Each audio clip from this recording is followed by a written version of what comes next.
welcome to Crushing Kayfabe. My name is Jason Garish. Thank you for tuning in. A lot of stuff going on in the world, as always. World lost a music legend, unfortunately, on the 10th of January.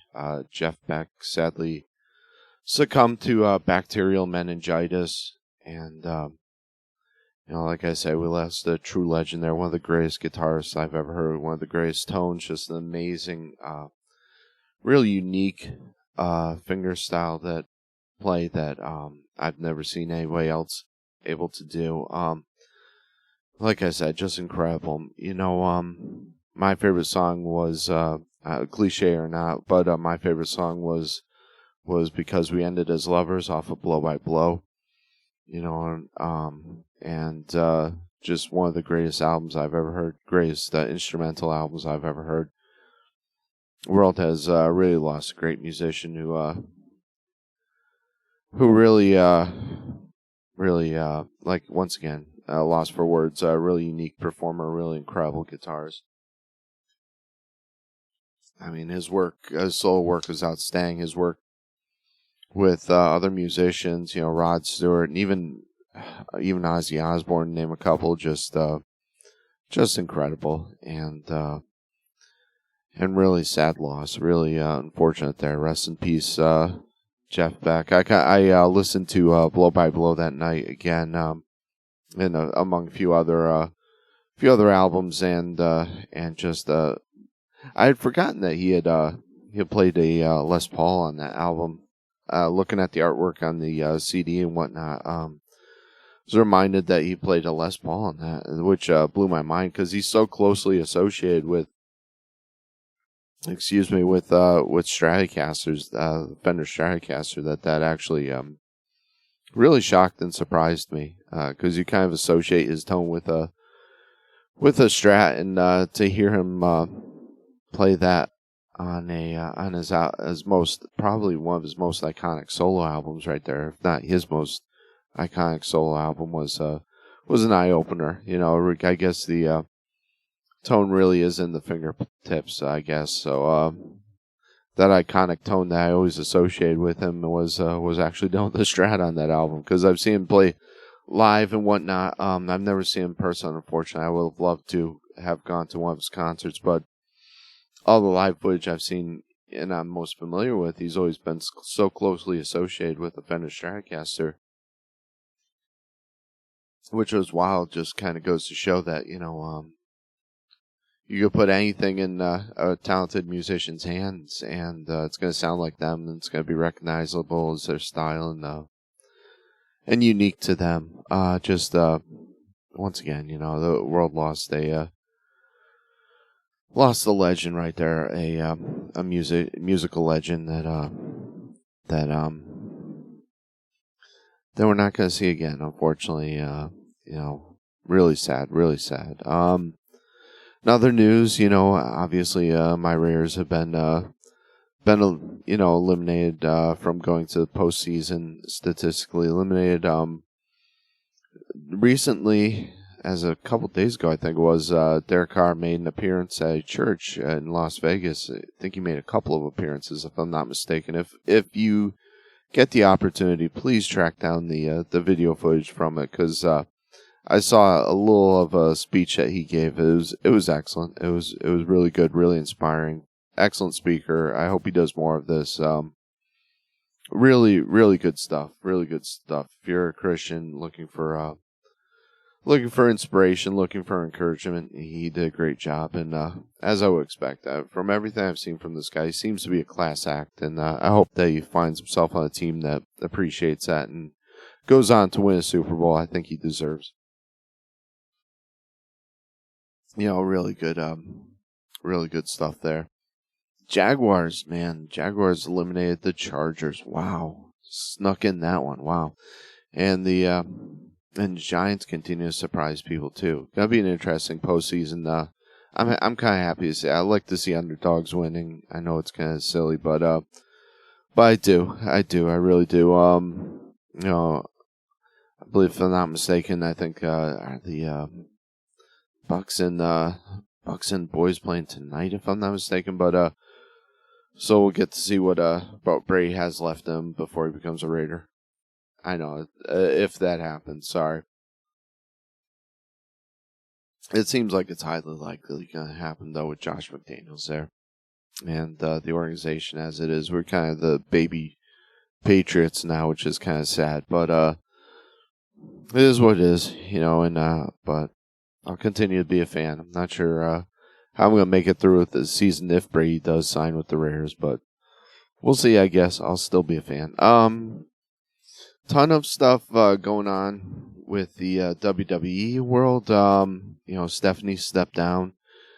Man, I'm beginning to think she was pushed out by her father, it seems like. But she stepped down. Her dad has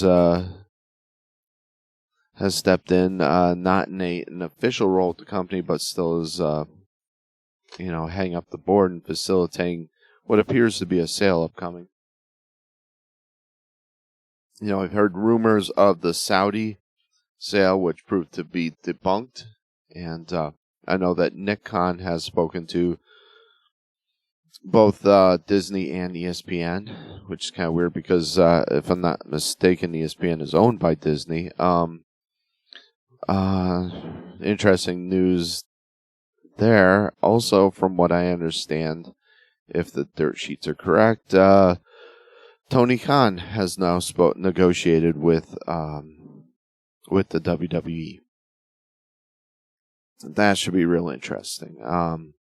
Part of me desperately does not want him to own the WWE, just because of some of the majority of the moves I've seen him make with AEW. Part of me wants to see him do it just for the entertainment value alone. The scrum afterwards with a cooked up Tony Khan, I think, would be worth the sale at least. But unfortunately, when he drives that company into the ground like he's doing with AEW, that'll be a sad moment. I see that, as a wrestling fan, growing up watching WWE, I'd like the company to continue. I don't know if it will if that happens, but no news on the front today that I've known of. Stephanie successfully underwent surgery for, what was it, her ankle, I think. So good news there. I'm glad about that. I have a feeling, though, that there's a lot of stuff going on behind the scenes that we're not privy to. Being a small shareholder, I've yet to get any real communication from the company themselves. Haven't really had any public meetings, etc., etc. Yeah, kind of scary time. I hear a lot of speculation, a lot of things going on, but nothing real concrete. Last Friday before SmackDown, I know that Triple H did have a meeting with the talent, which is excellent, and did say he's not going anywhere. If he's not going anywhere, that's you can't really guarantee that because we don't know who things are going to be sold to, if it's going to become a private company, if it's still going to be a public company, if the new owner might not want Triple H in charge of creative. So a lot of things at stake there. He did the right thing in a sense of trying to calm down the talent and boosting morale, because I'd imagine morale must be at a low right now with talk of a sale and whatnot. I'd be scared if I was in that locker room. Things were looking so good. Creatively, things were doing better than they have in years. The direction of the company looked to be going up and up. Stock value had risen. A lot of things have been really promising, looking good, and then this all hits with the Vince McMahon thing. Really, in reality, he really just needs to step aside. Until he gets charged formally with a lot of things, because he's not doing any good for the company by doing this, unless it is truthfully negotiating a merger or a sale, which, from what they've described, would be with AEW. And once again, how does that affect the stockholders? Because if you sell it to a private individual, I'm not a corporate lawyer, I'm not I'm not versed in the legalities of all that. Do they just cut a check to the shareholders and say thank you very much and bye, we're now privately owned? Or do they in turn have an IPO with Tony Khan's company kind of thing? Or does it remain a publicly owned company that AEW would get absorbed into if that was to occur? A lot of questions there. Like I said, I'm glad that we haven't seen any validity to the rumors of the Saudi purchase, because I think that would really, really be horrible. But yeah, I mean, until we know, we're going to continue, unfortunately, down this path of guessing games and kind of reading between the lines. I've heard both formal exchanges between Vince McMahon and the WWE. I don't know if Vince McMahon has actually paid back what he pretty much embezzled, which is, last time I checked, is illegal, because he was using some corporate funds to pay off some of these individuals that had accused him of various things, So, I mean, once again, we get into the extreme legalities of this, which I don't know. I'm hoping that more comes out this week, and some people can kind of rest a little bit easier. But I'm not feeling real settled and easy about this whole thing. I'm not losing sleep over it, but at the same time, I'm not real happy and getting warm fuzzies about it either. I'm really kind of looking at this, wondering what the heck is going to happen, because it really gives the wrestling world, in my opinion, a black eye, and really makes things look bad. Just when we were at the point where it was a family-friendly WWE, PG, WWE, etc., on good terms with sponsors, publicly, whatnot. Now we've got this coming along, which doesn't help matters any. So, but like I said, we'll learn about things as they come along, and things will pan out, hopefully. Let's see. In the world of AEW, speaking of possible mergers, we had Moxley lost to Hangman, which Hangman needed this. We had a kind of a surprising return by Adam Cole. Really good emotional promo. Real feel-good moment.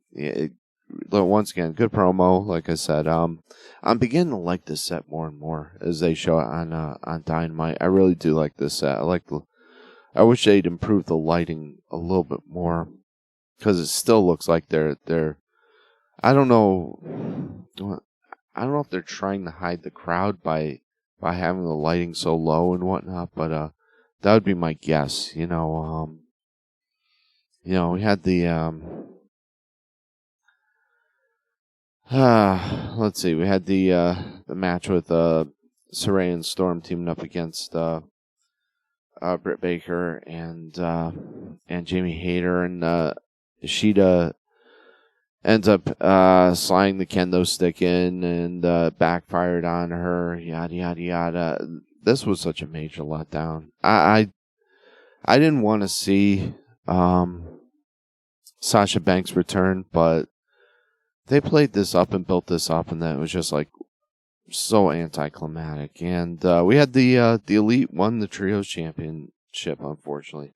I still have this fantasy booking in my head that, man, I'd love to see Punk team up with like FTR and take that off of them, because I'd like to see. I know their contracts are up, I believe, this year. I'd really like to see them leave. I'm done. I just can't put up with these people anymore. Unfortunately, they're EVPs, so you've got like Kenny Omega facilitating the whole video game, and which is on pre-order right now. I haven't seen anything real concrete from it, but yeah, like I said, it's real disappointing. They come back to a hero's welcome while Punk, who really didn't say anything that was incorrect. Did he go about things in an unprofessional, bad manner? Yeah, he did, but almost everything he said was right on the nose. So, man, I like I said, I'm tired of seeing these guys. But it is what it is, and who knows? Maybe we'll see AEW and WWE merger soon. So God only knows. Like I said, Triple H had his talent meeting, which I think was the right step, a step in the right direction with them to just try to bring up morale within the locker room, because I'd imagine it'd be at a low right now. We had a not too eventful. We did see the return of the rocking chair for Bray Wyatt, and him saying that he is Uncle Howdy and he is the Eater of Worlds and whatnot. So, but we know that there is a physical manifestation of Uncle Howdy. So, how does this all play out and go along? I mean, that's why we watch, right? For the storyline in the show. So, we'll see what happens. I'm looking forward to it. A lot of people are thinking this is way too slow burn. It's a little bit too slow, but I'm willing to bet it's going to be worth it in the end. Bray Wyatt has been brilliant creatively, I think. Even though, like I said, a lot of people are really downplaying and trashing this whole feud. I enjoy it. I mean, hopefully things will pick up. Hopefully. They've got that, what's it called, pitch black match or whatnot at the Royal Rumble, so we'll see how that goes out. I have no idea what this match is going to be. I don't know if it's going to be like a closed stadium event. I don't know if it's going to be a, what's the word I'm looking for? A pre-taped, pre-taped, more theatrical type thing. I don't know. Like Bray Wyatt's done in the past. We'll see. But I like both these guys, LA Knight and Bray Wyatt. I think they're really insanely talented, and I'm looking forward to whatever they come up with. The Royal Rumble's always fun. There's always surprise entries. There's always some good stuff. Last year's not so much, but I think with Triple H at the helm, I think he's going to come up with some good stuff, and he's going to pull some rabbits out of his hat. I think it'll be good. Hopefully the whole legal proceedings don't get in the way of good things here. But yeah, that's pretty much what's going on in the wrestling world. Not a whole lot else I can say about that, because we really don't know a whole lot else about it. What's going on. But hey, I thank everybody for tuning in. I'd like to give a shout out to for starters for us. Check us out on crushingkayfabe.com. That's crushing with a K. Then check us out on Patreon. Patreon.com. Do a search for Crushing Kayfabe. And for just $1 a month, you can help support the show and help keep the lights on and whatnot. And I'd really appreciate it. This, it doesn't take a whole lot of money, but still it does take money to, takes electricity, takes lighting, takes equipment and whatnot to bring the show to you. So I'd appreciate any little help in that. And $1 a month, I think, is a pretty good deal to get ad-free content. So you can check that out.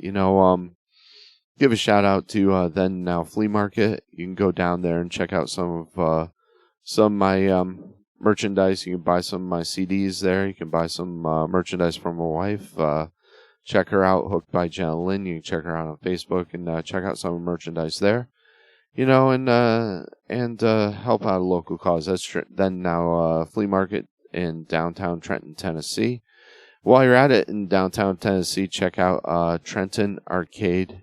I should say, wow, I screw this up every single week, and I apologize. Trenton Tabletop and Arcade. They just got a